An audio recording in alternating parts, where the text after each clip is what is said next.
හයි ළමයි කොහොමද ඉතින් මේ එනවද ඉන්දියන් රෙසිපි එකක් හදාන්න.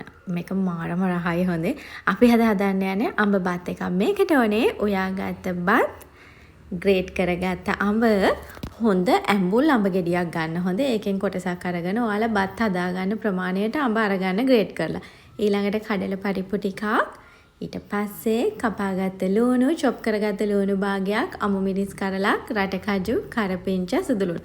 මේ හැම දෙයක්ම ඔයාලට කැමති ප්‍රමාණයක් එකතු කරගන්න පුළුවන්. අමු අඹ ගන්න, හොඳටම ඇඹුල් තියෙන අඹ ගන්න. එතකොට මාරම රහයි. එයාලා කියන්නේ මාංගා සාදම් කියලා. සාදම් කියන්නේ එයාලා බත් වලට. එතකොට මාංගා කියන්නේ අඹ වලට. ඉතින් අඹ බත්. මේක මාරම රහයි හොඳේ. ඉතින් මුලින්ම පෑන් එක අල්ලිපේ තියලා පෑන් එක රත් වෙද්දී ඒකට අපි එකතු කරගන්න ඕනේ තෙල්. ඔයාලට ඕනේ නම් බටර්, ගී ඔය දෙකම එකතු කරගන්නත් පුළුවන්. මං හිතනවා ගී එකතු කරොත් මේක තවත් රස ඇති කියලා. ඊළඟට තෙල් ටික රත් වෙනකොට මේකට අබ චුට්ටක් එකතු කරගන්න ඕනේ. මෙහෙමයි. ඔයාලා බත් ගන්න ප්‍රමාණයට තමයි අනික් දේවල් එකතු කරගන්න ඕනේ. හොඳද? අබ ටික එකතු කරගෙන අබ ටික පුපුරද්දී අපි මේකට එකතු කරගන්න කඩල පරිප්පු ටික. මං කියවනේ දැන් බත් ගන්න කියලා උයපු ඕන බත් එකක්. හොඳේ මං අද ගත්තේ බාස්මති බත්. ඔයාලට කැමති බත් වර්ගයක් ගන්න පුළුවන්. ඊළඟට කපාගත්ත සුදුලුණු, කරපිංචා ඔය ටික එකතු කරගෙන චුට්ටක් තෙලෙත් බැදෙද්දී ඒකට අපි එකතු කරගන්නවා චොප් කරගත්ත ලුණු වලින් කොටසක්. ගොඩක් නෙමෙයි කොටසක්. අවුමිරිස් වලිනුත් කොටසක් එකතු කරගන්නවා. කොටසක් එහෙමම ඉතුරු කරගන්නවා අමුවෙන්. හොඳද? දැන් මෙන්න මේ ටික හොඳට ටෙම්පරාදු කරගන්න ඕනේ. කඩල පරිප්පු බැදෙද්දී මාර සුවඳක් එනවා. අබ, ලුණු, කරපිංචා ඔය ටිකත් එක්ක. ඊළඟට මේකට මොකද්ද එකතු කරන්නේ? ඊළඟට අපි මේකට එකතු කරන්නේ විශේෂම දේ අඹ. මම ආයෙත් කියනවා අඹ චුට්ටක් වැඩිපුර එකතු කරගන්න. එතකොට මේක මාරම රහයි. ඔයා ප්‍රෙග්නන්ට්ද? එතකොට හෙම්බිරිස්සාව උනේ එහෙමද? කන්න බැරිද? මෙන්න මේ බත් එක හදලා කන්න මරු ඈ.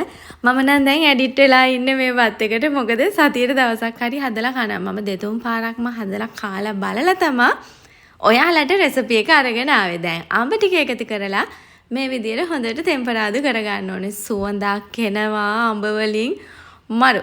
ඇත්තෙන්ම කෙලගිලෙනවා හොඳේ. මේ ගානට හොඳට ඔක්කොම ටික ටෙම්පරාදු වුණාට පස්සේ අපි මේකට එකතු කරගන්නවා උයාගත්ත බත් කෝප්පේ. මම මෙතන මට විතරක් හදාගන්න නිසා මෙන්න මේ ප්‍රමාණය එකතු කරගත්තේ. ඔයාලට පුළුවන් අඩු වැඩි කරලා මෙන්න මේ ලස්සන කෝප්පේ මට තෑග්ගක් හම්බුනේ.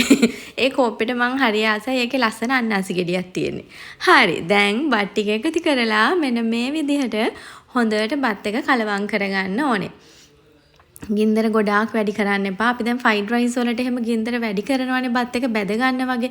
මේකට එහෙම කරන්න එපා. හොඳේ සාමාන්‍ය ගින්දරේම හදාගන්න. හරි. ඊළඟට රට කජුවේ අපි ඉතුරු කරගන්න දැන් මම ඔයාලට කියවනේ චොප් කරගත්ත ලුණු වලින් කොටසක් එකතු කරලා කොටසක් ඉතුරු කරගන්න කියලා. අන්නේ ඉතුරු කරගත්ත ලුණු මිරිස් ටිකයි රට කජු ටිකයි එකතු කරලා හොඳට කලවම් කරගන්න තියෙන්නේ. එච්චරයි. ඊට පස්සේ රස අනුව ලුණු ටිකක් එකතු කරලා හොඳට කලවම් කරගන්න විතරයි තියෙන්නේ. මේ බත් එක මාරම රහයි. අමුවෙන් අර අන්තිමට අපි එකතු කරගන්නනේ ලුණු වව මිරිස් ඒ ටික අමුවෙන් හැපෙද්දි රට කජුයි ඒ දේවල් එක්ක මරු. ආයේ කියන්න වචනයක් නෑ. අනේ මාරම රහයි. ගෙදර අඹ තියනනම් මේ දවස්වල ගස්වල අඹ පිරීලානේ. අනිවාර්යෙන් මේක try කරලා බලන්න. ඇඩික්ට් වෙනවා. ඇඩික්ට් වෙනවම තමයි හොඳේ. මේක කන්න පපඩමකුවේ බැදපු මාළුවෙක් වගේ තිබ්බනම් හොඳටම ඇති.